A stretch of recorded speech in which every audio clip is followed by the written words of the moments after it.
If you want to get more customers with your social media content, you can just copy the exact CTA ecosystem I'm going to show you in a moment.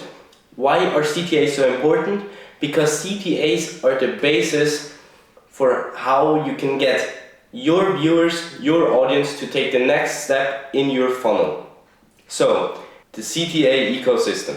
You want to place CTAs across all your social media platforms at every possible location you can get. Banners, descriptions, captions, last slides, and links. No matter where the possibility is, you want to use it. From there, you want to link to a lead magnet that leads to a newsletter. This is the first layer of your CTA ecosystem. From there, if you get the people into your newsletter, you want to send a weekly newsletter with a CTA attached that gets people to your landing page.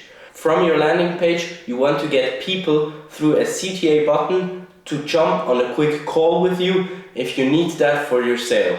And then on the call, you want to place a verbal CTA that you tell them to go through with the purchase. This is the whole 4 layers that you want to go through for your CTA ecosystems to get more customers from your audience online.